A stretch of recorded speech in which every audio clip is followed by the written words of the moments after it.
¿Sabías que varias actrices del cine de oro mexicano no solo despertaban admiración, sino también un profundo rechazo entre sus propios compañeros de la industria? Detrás de las cámaras, muchas de ellas fueron señaladas como arrogantes, conflictivas o imposibles de dirigir, y algunas incluso llegaron a provocar verdaderos enfrentamientos en los rodajes. Desde desplantes a directores hasta rivalidades con otras estrellas que terminaron en escándalo, estas mujeres demostraron que el brillo de la fama también podía tener un precio muy alto. Quédate hasta el final, porque la última actriz fue considerada la más odiada de todo el cine mexicano. Cuando Sara Montiel llegó a México, ya traía la fama de ser una estrella difícil.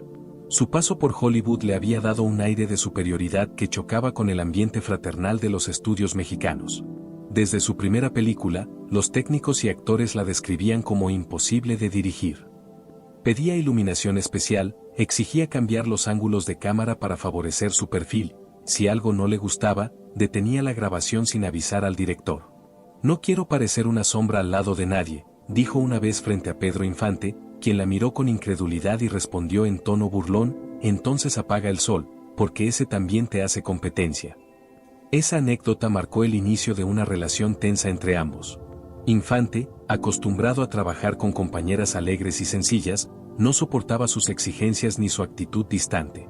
En otra ocasión, durante la filmación de Escuela de Vagabundos, el camarógrafo contó que Sara detuvo la escena solo porque sintió que su vestido no reflejaba la grandeza de su personaje. La producción perdió un día completo por su capricho, y el rumor llegó a los ejecutivos de la compañía, quienes empezaron a referirse a ella como la tormenta española. Pero la tensión no se limitaba a los actores. Las actrices nacionales la veían con recelo. María Félix llegó a decir en una entrevista: Sara Montiel tiene voz, cuerpo y cara, pero le falta alma. Y Libertad Lamarque la acusó de tratar al equipo con desprecio, asegurando que ni siquiera saludaba a los extras. En un rodaje, Sara fue confrontada por Ninón Sevilla, quien, harta de su actitud, le gritó frente a todos: aquí todas sudamos lo mismo, aunque tú te creas perfume francés. Los testigos aseguran que Sara solo sonrió y contestó: precisamente, querida, por eso tú hueles a sudor y yo a Chanel. Su soberbia era tan legendaria que los productores comenzaron a evitarla pese a su éxito comercial. Los técnicos decían que trabajar con ella era como filmar con dinamita. Sin embargo, nadie podía negar que su presencia en pantalla era hipnótica. Sara Montiel dominaba la escena con la misma intensidad con la que dividía opiniones, entre quienes la admiraban y quienes no podían soportarla. Libertad Lamarque llegó a México huyendo del escándalo en Argentina, pero aquí no tardó en ganarse otra fama, la de ser una de las actrices más temperamentales y difíciles del medio. Su talento era indiscutible, pero su carácter volcánico dejaba cicatrices en cada producción donde participaba. Era perfeccionista hasta la obsesión, corregía a los directores, discutía con los músicos y reprendía a sus compañeros de escena si consideraba que no estaban a su altura. Muchos decían que filmar con ella era como trabajar con un director más, pero sin paciencia. Durante la grabación de Soledad, tuvo un fuerte enfrentamiento con el actor Ernesto Alonso. Todo comenzó cuando él improvisó una frase fuera del guión y Libertad lo interrumpió frente al equipo, exigiendo repetir la toma: esto no es teatro de barrio, querido, esto es cine. Alonso, visiblemente molesto, respondió: y tampoco es tu película, señora. Desde ese día, los saludos entre ambos se redujeron a miradas frías y silencios tensos. Los técnicos sabían que si algo no salía perfecto, Libertad estallaría sin importar quién estuviera delante. Su fama de difícil llegó incluso a los pasillos de estudios Churubusco, donde los productores advertían a los nuevos directores: ten paciencia si trabajas con Lamarque, o mejor ten un psiquiatra a la mano. En una ocasión, fue vista discutiendo con el maestro Agustín Lara porque no le gustaba el tono con el que él interpretaba un bolero para su escena. Esa nota no tiene tristeza, y yo no canto con frialdad, le reclamó. Lara, cansado, le contestó: entonces no cantes, llora, que eso sí te sale bien.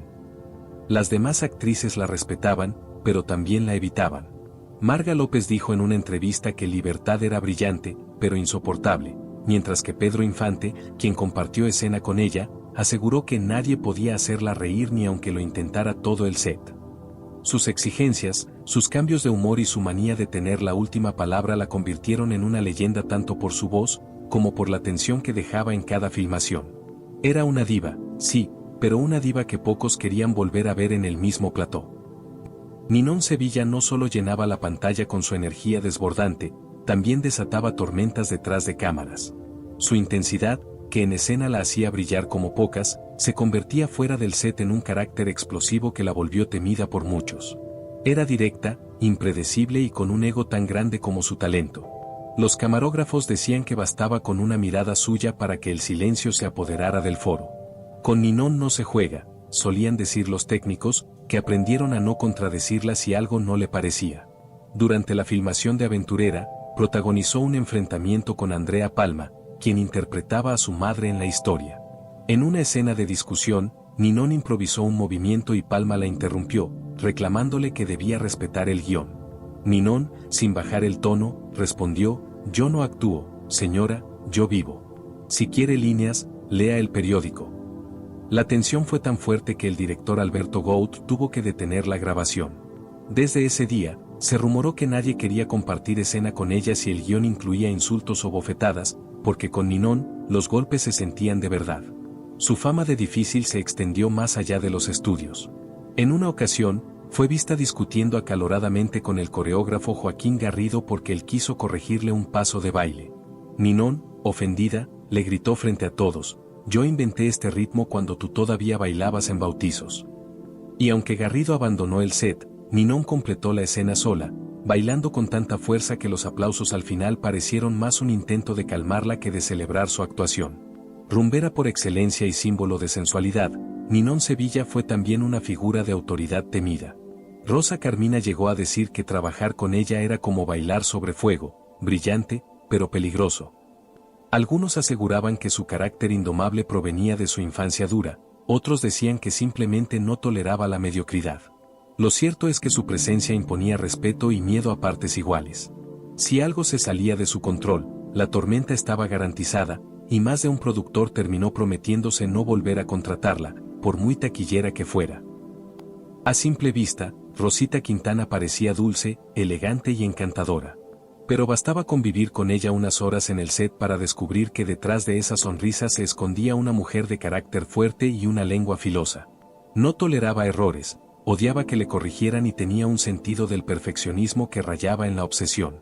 Los camarógrafos la llamaban en voz baja la Dama de Hierro, y no por su disciplina, sino por su temperamento explosivo cuando las cosas no salían exactamente como las imaginaba.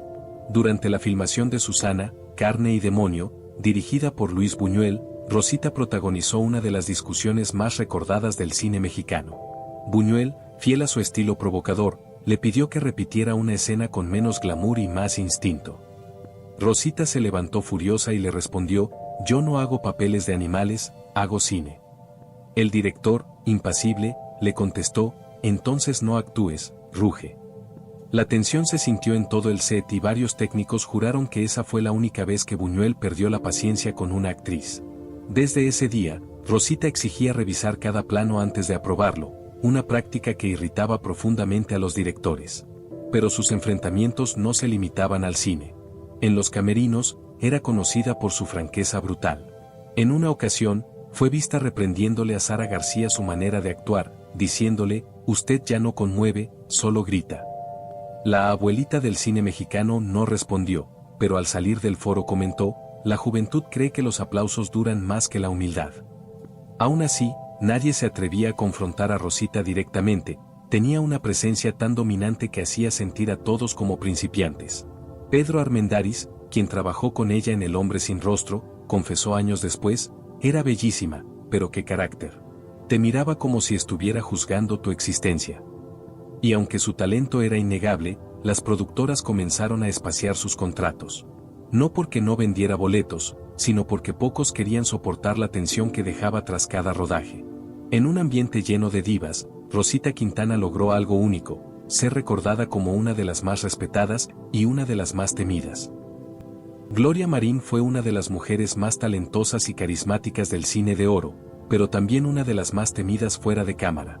Su belleza y elegancia contrastaban con un temperamento explosivo y una lengua afilada que no perdonaba a nadie. Era conocida por tener arranques de furia ante la mínima provocación, y aunque los directores la admiraban por su entrega, los actores solían rezar por no ser asignados junto a ella. Gloria podía pasar de la sonrisa al insulto en menos de un minuto, contaba un técnico de los estudios Azteca. Durante la filmación de Cuando lloran los valientes, protagonizó un enfrentamiento con Jorge Negrete, su pareja sentimental en la vida real. En una escena de discusión, Negrete improvisó una frase cariñosa que no estaba en el guión. Gloria se detuvo en seco y, frente a todo el equipo, lo corrigió con tono cortante: no necesito tu ternura en la escena ni en la vida. Negrete, herido en el orgullo, abandonó el set gritando: entonces tampoco necesitas mis canciones. Aquel pleito se volvió leyenda, y la tensión entre ambos se filtró en cada toma posterior, volviendo el rodaje una pesadilla para todos los presentes. En otra ocasión, mientras grababa Aventurera, fue confrontada por Andrea Palma, quien, cansada de su actitud autoritaria, le reclamó: no eres la directora, Gloria. Ella respondió sin dudar: no, pero si lo fuera, tú no estarías aquí. Esa clase de desplantes se repitieron durante años, al punto de que algunos camarógrafos se negaban a trabajar con ella. Las malas lenguas decían que su perfeccionismo era solo una forma de disfrazar su inseguridad, pero quienes la conocieron de cerca aseguraban que simplemente le gustaba tener el control total. Marga López recordaba entre risas que Gloria podía arruinarte el día con una sola frase elegante. Incluso María Félix, famosa por su propio carácter, dijo una vez: a Gloria la respeto, porque si no, me arranca la cabeza. Su reputación de conflictiva hizo que algunos productores la evitaran, pero su presencia en pantalla era tan magnética que el público seguía llenando las salas. Era una mujer brillante, sí, pero también impredecible, un volcán que podía ofrecer una actuación sublime o hacer estallar el set con su orgullo. A diferencia de otras estrellas que gritaban sus caprichos, Rosita Arenas no necesitaba alzar la voz para hacerse odiar. Su manera distante, su trato altanero y su costumbre de mirar por encima del hombro bastaban para irritar a cualquiera en el set. Era bella, elegante y dueña de una serenidad que rozaba la arrogancia.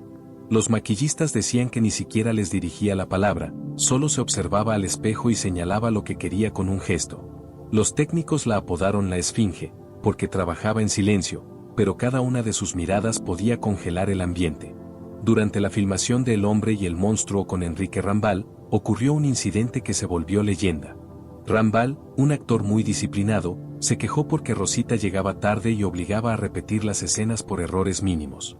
Un día, frente a todo el elenco, él la enfrentó: estamos haciendo cine, no esperándote para posar.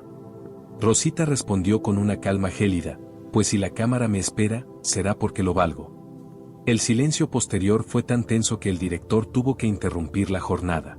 Desde entonces, Rambal se negó a compartir camerino con ella, y pidió que sus escenas juntos se grabaran por separado. Su relación con otras actrices tampoco era mejor. Katy Jurado contó años después que, en una lectura de guión, Rosita le dijo: tú haces papeles de mujeres fuertes, porque no podrías interpretar una dama. Aquella frase, repetida por medio Hollywood mexicano, alimentó su fama de altiva. Incluso los reporteros comenzaron a escribir sobre su frialdad glacial, mientras ella respondía con frases que irritaban más: no vine a hacer amigos, vine a ser eterna. En una fiesta organizada por productores de Clasa Films, se dice que Pedro Armendáriz intentó hacerle una broma ligera, a lo que ella contestó: los caballeros no hacen chistes, hacen historia. Armendáriz simplemente soltó una carcajada y dijo: ¿y tú, Rosita, haces enemigos? Esa noche, varios actores coincidieron en que, aunque hermosa y talentosa, Rosita Arenas tenía el don de convertir cualquier conversación en una batalla de egos. Su presencia llenaba la pantalla, pero vaciaba los pasillos, porque nadie quería cruzársela fuera de escena. Katy Jurado no necesitaba gritar para imponer respeto, bastaba su mirada. Era una mujer de temple firme, voz grave y carácter que muchos confundían con soberbia. En los estudios, su sola presencia cambiaba el ambiente, los técnicos dejaban de bromear y los actores se mantenían serios. Su seguridad, que en pantalla se traducía en personajes intensos y dominantes, fuera de cámara se convertía en una personalidad intimidante que no todos podían tolerar. Katy no pedía las cosas, las ordenaba, decía un iluminador de estudios Churubusco. Durante la filmación de El Bruto, dirigida por Luis Buñuel, tuvo un altercado con el actor Pedro Armendáriz. La escena requería un diálogo áspero, pero Katy lo llevó más allá y le escupió en la cara sin aviso previo. Armendáriz, furioso, detuvo la toma y le gritó: eso no estaba en el guión. Ella respondió, desafiante: tampoco la cobardía, y aquí nadie me va a temblar. El set quedó helado. Buñuel, fascinado con la intensidad, decidió mantener la toma. Desde ese día, Armendáriz evitó compartir escenas con ella si no estaban ensayadas palabra por palabra. Katy también fue conocida por no soportar las jerarquías masculinas del cine mexicano. En una reunión con productores, uno de ellos le dijo que debía mostrar más dulzura en sus personajes. Ella lo interrumpió con una sonrisa tensa y respondió: si quieren dulzura, contraten pasteles, no mujeres. A partir de ahí, comenzó a ser etiquetada como conflictiva, aunque los periodistas la describían con otro término, indomable. Libertad Lamarque incluso confesó en una entrevista que hablar con Katy era como discutir con un juez, no la convencías jamás. Su carácter fuerte también la llevó a enfrentarse con directores. En Nosotros los Pobres, discutió con Ismael Rodríguez porque él intentó cambiar una de sus líneas sin consultarla. Si querías una marioneta, compra una muñeca, le dijo frente a todos.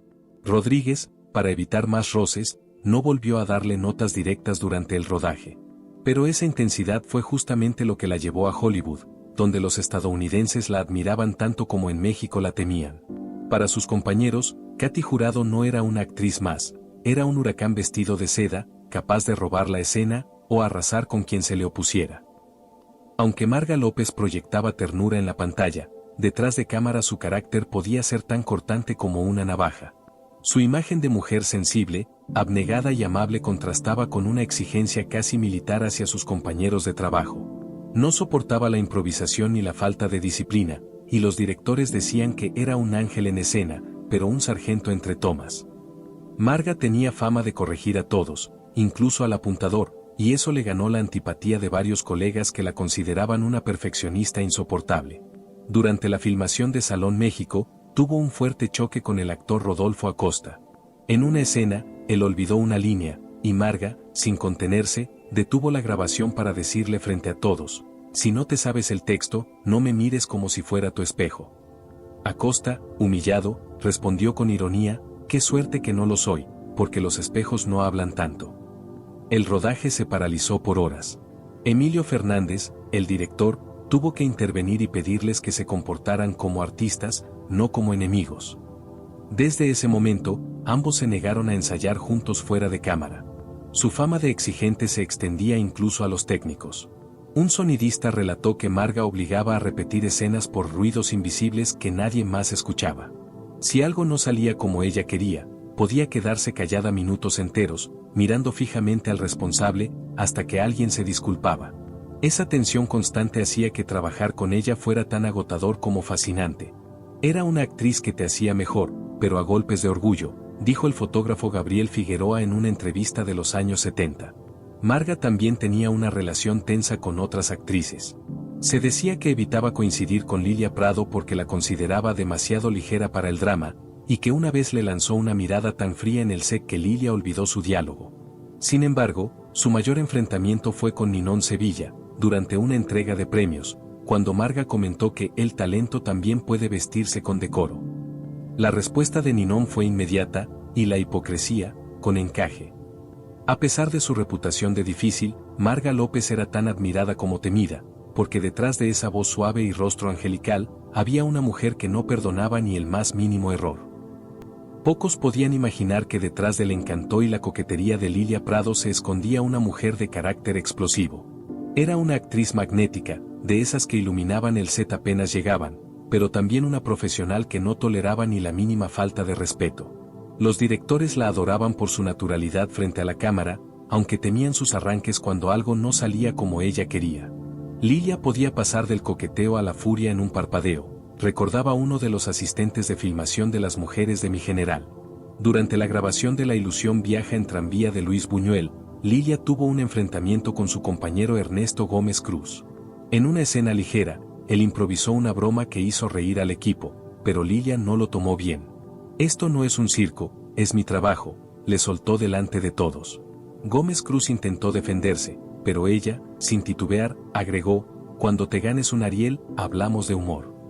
El silencio que siguió fue tan incómodo que Buñuel detuvo la toma y se acercó para calmarla, a lo que Lilia respondió: no me calme, diríjame. Desde entonces, Buñuel solía decir en tono medio serio: Con Lilia, los guiones se ensayan o se rezan. Su temperamento también generaba fricciones con otras actrices. En una ocasión, Marga López confesó que evitaba coincidir con ella porque todo con Lilia era una competencia. Y efectivamente, Lilia tenía una forma peculiar de marcar territorio. Si sentía que otra actriz destacaba más en escena, pedía ajustes en la iluminación o en su vestuario para equilibrar la atención. En una producción con Silvia Pinal, exigió que le cambiaran el color del vestuario porque, según ella, una protagonista no comparte tonos con nadie. Pinal, siempre diplomática, accedió sin discutir, pero nunca volvió a aceptar otro proyecto con ella. A pesar de sus desplantes, nadie podía negar que Lilia Prado tenía un magnetismo único. Los camarógrafos decían que la lente la amaba, aunque el set la temiera. Y es que su carácter era tan impredecible como su talento. Podía reírse a carcajadas en un descanso y, minutos después, lanzar una mirada que helaba la sangre. Entre los técnicos se decía que si el rodaje no tenía drama, Lilia lo inventaba. Era encantadora y explosiva, disciplinada y orgullosa. Una mezcla tan poderosa que la convirtió en una de las actrices más admiradas y más difíciles de soportar del cine de oro. Silvia Pinal brillaba como pocas. Era elegante, inteligente y una de las actrices más completas de su generación, pero también tenía un carácter que imponía respeto y miedo en igual medida. Su dominio del set era absoluto, todos sabían que cuando ella llegaba, la jerarquía cambiaba. Los técnicos bromeaban diciendo que si entraba Silvia, el director se volvía espectador. Su voz firme y su manera de mirar hacían que hasta los productores midieran sus palabras. Era una estrella en toda regla, y lo sabía. Durante la filmación de Viridiana, de Luis Buñuel, los roces fueron inevitables. Aunque admiraba al director, Silvia no soportaba que la corrigieran en público. En una escena, Buñuel le pidió que mostrara menos glamour y más pecado. Ella, molesta, replicó: si quiere pecado, búsquelo en su guión, no en mi rostro. Buñuel sonrió, pero se dice que después de esa respuesta el ambiente se volvió gélido. Pese a todo, la película fue un éxito internacional, aunque varios miembros del equipo afirmaron que cada día de rodaje era una batalla silenciosa entre dos titanes. En México, Silvia también acumulaba tensiones con sus compañeras. En un rincón cerca del cielo, compartió créditos con Marga López, y los rumores apuntan a que su relación fue todo menos cordial. Marga, acostumbrada a los dramas realistas, consideraba que Silvia exageraba sus gestos. Un día le comentó en tono irónico: tus manos actúan más que tus ojos. Pinal no se quedó atrás y respondió con su característica frialdad: por eso me recuerdan más a mí que a ti. A partir de ahí, los saludos entre ambas se redujeron a leves inclinaciones de cabeza y sonrisas falsas para las cámaras. Su perfeccionismo también afectaba al equipo técnico. Si una toma no quedaba a su gusto, podía repetirla una y otra vez, sin importar el costo o el cansancio. En El Inocente, Pedro Infante le pidió improvisar una escena para aligerar el ritmo, y Silvia, sin perder la compostura, respondió: improvisa tú, yo trabajo. El público la amaba, pero sus compañeros la encontraban inquebrantable. Era disciplinada, brillante, y tan exigente que parecía actuar con el peso de una reina sobre los hombros. En los pasillos de los estudios, decían que discutir con Silvia Pinal era inútil, uno podía ganar el argumento, pero nunca el respeto. A primera vista, Blanca Estela Pavón parecía todo lo contrario a una actriz odiada. Tenía una dulzura genuina, una voz suave y una mirada que conmovía incluso antes de hablar. Pero esa misma perfección, esa imagen de pureza que la volvía el rostro ideal del cine familiar, despertó envidias y resentimientos entre muchos de sus compañeros. Era la favorita de Pedro Infante, la protegida de Ismael Rodríguez y la actriz más buscada por los productores, lo que generó un ambiente de celos en el que más de una figura consagrada la veía como una intrusa que ascendía demasiado rápido. Llegó sin pagar derecho de piso, murmuraban algunas actrices tras bastidores. Durante el rodaje de Nosotros los Pobres, una de las películas más emblemáticas del cine mexicano, se cuenta que Marga López visitó el set y presenció una discusión entre Blanca Estela y una actriz secundaria, quien la acusó de quedarse con los mejores planos. Pavón, normalmente discreta, respondió con firmeza: los planos se ganan, no se reparten. A partir de ese incidente, comenzó a circular la idea de que, tras su dulzura, escondía una ambición férrea. Algunos decían que fingía inocencia para manipular a los directores, mientras otros la defendían asegurando que solo era una profesional meticulosa. Su relación con Pedro Infante también la puso en el centro de tensiones. Sara García, quien la quería como a una hija, le advirtió en tono maternal: muchos te van a sonreír, pero pocos lo van a sentir. Y tenía razón. Varias actrices jóvenes, como Irma Dorantes o Lilia Prado, reconocían en voz baja que la presencia de Blanca en un elenco significaba que todas las miradas irían hacia ella. Su fama de intocable hizo que algunos técnicos la vieran como distante o soberbia, aunque en realidad era una mujer reservada, que prefería aislarse del bullicio de los sets. En una entrevista de la época, Pedro Infante dijo una frase que muchos interpretaron como una indirecta al ambiente hostil que rodeaba a Pavón: el talento provoca cariño del público y picazón entre los compañeros. Y es que Blanca Estela, sin proponérselo, se convirtió en una figura incómoda para las demás estrellas del momento. No gritaba, no imponía, no humillaba. Pero su sola presencia bastaba para que el ego de los otros se resintiera. Era, paradójicamente, la actriz más dulce, y una de las más envidiadas del cine de oro. Si hubo una mujer que redefinió el concepto de difícil en el cine mexicano, fue Irma Serrano. Su carácter indomable, su lengua sin filtros y su desprecio por la diplomacia la convirtieron en una figura tan fascinante como temida. No se conformaba con ser actriz, quería mandar, decidir, dominar el set. Y lo hacía. Los productores sabían que discutir con ella era una pérdida de tiempo, y los directores solían ceder solo para evitar que el rodaje terminara en un escándalo. Irma no actuaba, rugía, recordaban los técnicos, medio en serio, medio con miedo. Durante el rodaje de La Martina, compartió escena con David Reynoso, uno de los hombres más respetados del medio. Todo iba bien hasta que él le sugirió una forma distinta de decir una línea. Serrano lo miró de arriba abajo y le espetó: yo no necesito clases de nadie, menos de quien aprendió a actuar a gritos. Reynoso, furioso, le respondió: y tú aprendiste a actuar pegando patadas. La tensión fue tan grande que tuvieron que grabar sus escenas por separado durante el resto de la película. El director confesó después que dirigir a Irma era como torear un huracán, impredecible y peligrosa, pero hipnótica. Su temperamento trascendía el cine. En entrevistas, atacaba sin reparo a compañeros y críticos. Dijo alguna vez: en esta industria todos se creen estrellas, pero yo soy la constelación completa. Aquella frase, repetida en los medios, la volvió símbolo de arrogancia. Incluso María Félix, a quien muchos consideraban intocable, comentó: Irma Serrano tiene garras, pero no clase. A lo que Serrano respondió, en su estilo desafiante: prefiero tener garras que ser una estatua de museo. Sus desplantes eran legendarios, despedía asistentes, discutía con camarógrafos, e incluso se rumora que una vez detuvo una filmación porque no le gustaba la textura del vestuario. Pero lo más impactante era su sinceridad brutal. En una entrega de premios, alguien la saludó diciendo: qué gusto verla, Irma. Ella contestó: a mí no me da gusto verte, pero no se puede tener todo en la vida. Los presentes estallaron en risas nerviosas, porque sabían que hablaba en serio.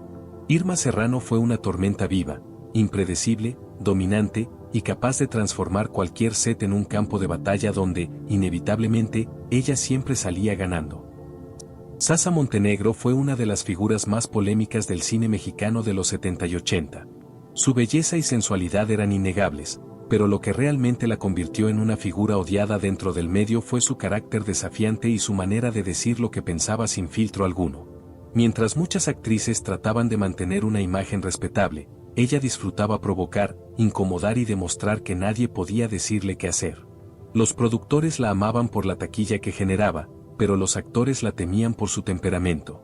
Sasa no discutía, declaraba la guerra, comentó un asistente de dirección que trabajó con ella en Pedro Navaja. Durante la filmación de esa cinta, tuvo un enfrentamiento con Andrés García que se volvió legendario. En una escena, él intentó corregir su posición frente a cámara. Sasa, sin moverse, le respondió con una sonrisa sarcástica: Andrés, tú acomoda tus músculos y yo mis planos. García, visiblemente molesto, replicó: el público me mira a mí. Y ella remató: entonces dales la espalda, así los haces felices. El director tuvo que intervenir para evitar que la discusión pasara a los golpes. Aún así, esa tensión entre ambos terminó dando a la película una energía eléctrica que el público percibió en cada escena. Su relación con otras actrices tampoco era mejor. Carmen Salinas dijo en una entrevista que Sasa llegaba al set como si fuera dueña del estudio, y que nadie sabía si al saludarla recibiría un beso o un comentario venenoso. En el Día de los Albañiles, se rumora que se negó a compartir camerino con otra actriz porque, según sus palabras, los perfumes baratos me dan dolor de cabeza. Ese tipo de frases alimentaban su fama de altiva, pero también la consolidaban como una mujer sin miedo a decir lo que pensaba. Fuera del cine, sus escándalos personales, especialmente su relación con el expresidente José López Portillo, la convirtieron en blanco de críticas y envidia. Muchos la acusaban de usar su belleza como arma, pero ella respondía con una seguridad que desarmaba: yo no me acosté con el poder se acostó conmigo. Esa actitud desafiante la hizo tanto admirada como detestada. Para algunos, era una mujer valiente que rompió moldes, para otros, una figura insoportable que disfrutaba del caos.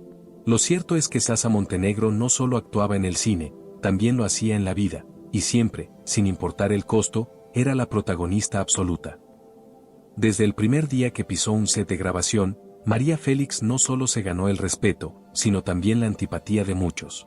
Su carácter altivo, su lengua afilada y la seguridad con la que se movía en un mundo dominado por hombres la convirtieron en una figura temida.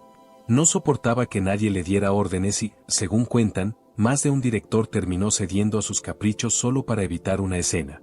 Yo no soy una señora, soy la doña, decía con orgullo, dejando claro que no tenía intención de ser tratada como una más.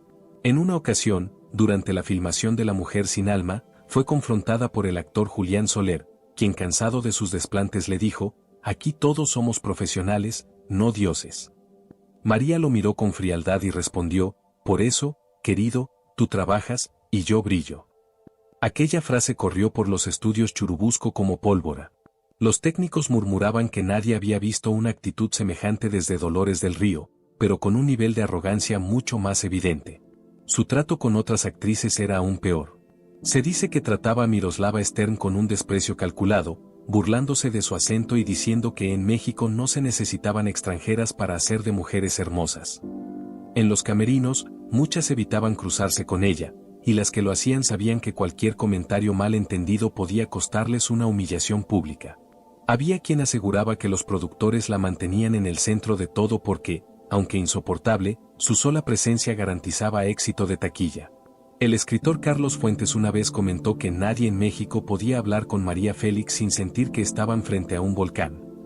Y es que incluso fuera del set, su carácter generaba tensión.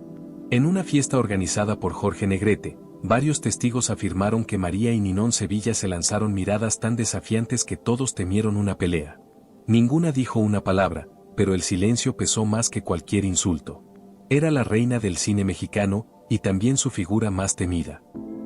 Y como estas, existen muchas más historias llenas de envidia, rivalidades y secretos que el cine de oro mexicano trató de ocultar tras su brillo de glamour y perfección. Así que suscríbete y no te pierdas los próximos videos, donde seguiremos desenterrando todo lo que las estrellas jamás quisieron que saliera a la luz.